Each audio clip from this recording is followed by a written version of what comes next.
It's Friday, so it's time for our Agile, Not So Agile episode of the Daily Stand Up Podcast. And I thought this topic was interesting. Someone emailed me and they had a list of multiple articles and things for me to review. But basically, the question was I'm worried that my 9 to 5 job will be gone in the near future. Is that true? And I saw people like Elon Musk and LinkedIn's co founder, and a lot of people who are talking about a new economy. In the past few years, this trend brought up over and over again is uh, the economies are rising. But last week I saw this email and the subject line read this: 9 to 5 jobs will be gone by 2034. Freelancing is your only future. I thought that was so interesting. It contained a newspaper article from the co-founder of LinkedIn that predicted that 9 to 5 jobs will be gone by 2034. Now, for those of you who are not keeping track, that's less than 10 years from now, right? That's kind of scary. The reasoning was that the market is shifting towards a gig economy. So, along with the increasing use of AI, the world of work will favor freelancers over full-time employees. Workers will likely have contracts with multiple companies across various industries. A quick search online showed more articles like this one where you find actual predictions and videos of predictions and posts on X. And there's just so many people that are leaning in towards this shift. Now, this is going to impact so many people. So I thought I'd talk a little bit about what a gig economy landscape might look like. So the first thought that came to my mind was that most of our education did not prepare us for this type of shift. And many people would be well established, many people who are well established in their 9 to 5 careers. The hunch is that I felt this because I belong to the right generation. So I was curious about some facts. So I went and did some soul searching. And according to Upwork Research Institute, more than half of all Gen Z professionals surveyed did freelance work, compared to 44% of millennials, 30% of Gen X, and only 26% of boomers. Now, these numbers are based mostly on US data. I want to make sure I point that out. So global numbers may vary. But I have to admit, this is not surprising. Every time I open a LinkedIn feed, I see posts from Gen Zers like, before no one knew me, now I have multiple six-figure personal brand, or my junior freelance writer makes a monthly income high enough to buy the latest iPhone, or I started freelancing and building a personal brand in my first year of college. Now, before I graduated, I'm a six-figure solopreneur with multiple active and passive income streams, working from home in the mountains.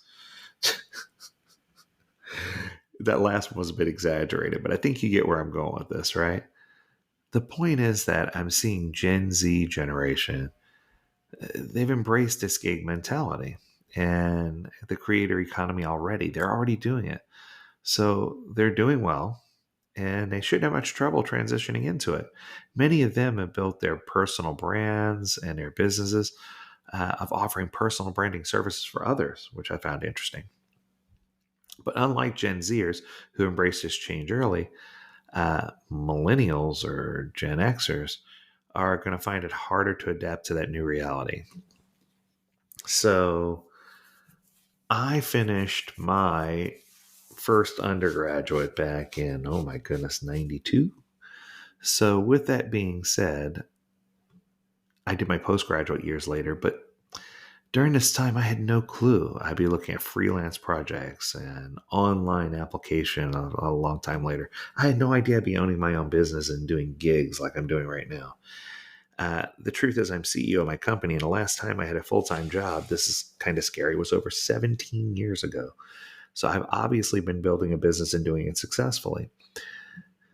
But none of my friends or old classmates were into these types of pursuits.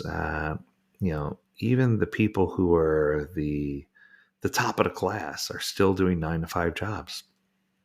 And I'm noticing this on, now I'm going to really age myself on Facebook, where all my friends from high school and friends even from college are talking about the promotion they got and how they're now finally achieving, a management tier level or a VP, and they're still being paid hourly. And it's just making me scratch my head. Some even have salaries, which are great, but they're making that transition from hourly to salary while I'm making my transition into 6 and 7 figures. So, how did this change impact me differently than it impacted them? And part of it is you need to ask yourself, how much of your time are you willing to trade for money? And that's why the gig economy and digital freelancing and entrepreneurship and personal branding and value based pricing for your services, it came out of nowhere, but it actually makes sense. If you learn a traditional model of work 9 to 5, make money, it's going to lead you down a path of making someone else wealthy instead of enjoying that wealth for yourself. When these new concepts came out, I got to admit, some of them sounded like, what on earth are you talking about?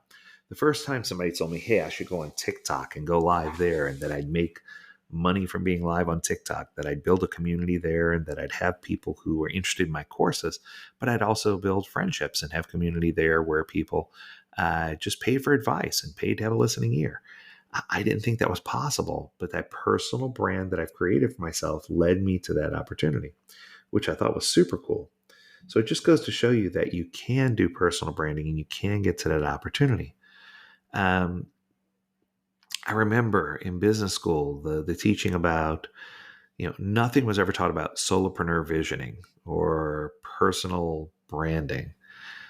Those who were creative had a personal project or a hobby, but they still wouldn't think in terms of building their career out of it.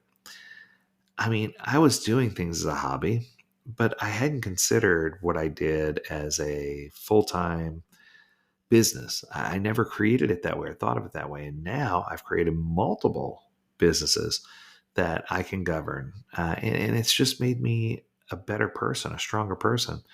And now I'm that much wiser. And I found that I dedicated a lot of time to get here, but now I'm actually getting that time back, which is pretty amazing. Because now I'm at the point in my career where I want that time back and I can give that time to my family or travel or do what I want to do. And I've identified the way forward. Now I hear a lot of people saying extinct. 9 to 5 is going to be extinct.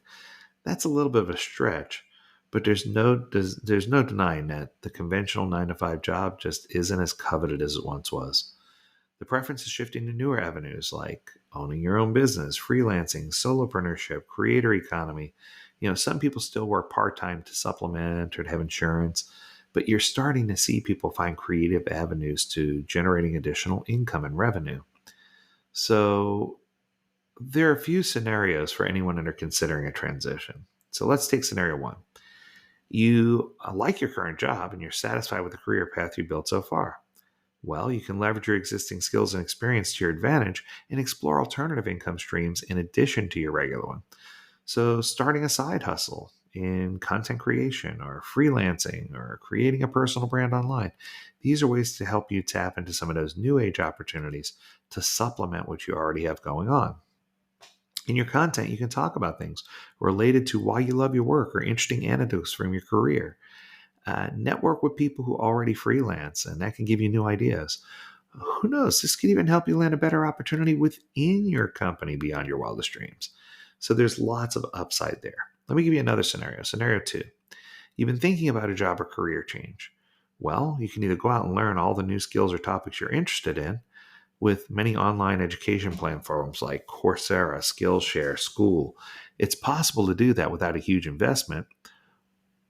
In parallel, you can create content or build a personal brand online.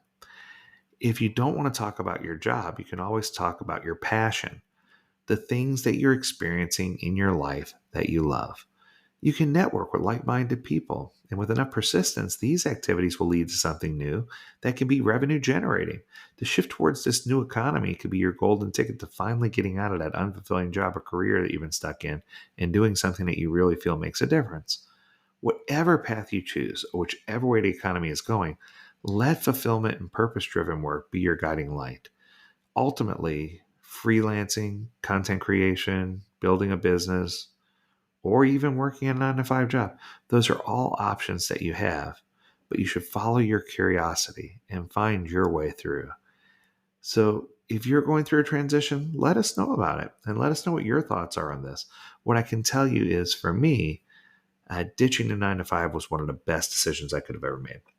That's going to do it. I hope you enjoyed this Friday Agile, Not So Agile episode. If there's something we can do for you, make sure that you dial in, learn more at agiledad.com. We'd love to hear from you. As always, we encourage you to stay healthy, stay well, and agile, my friends. Until next time, do take care.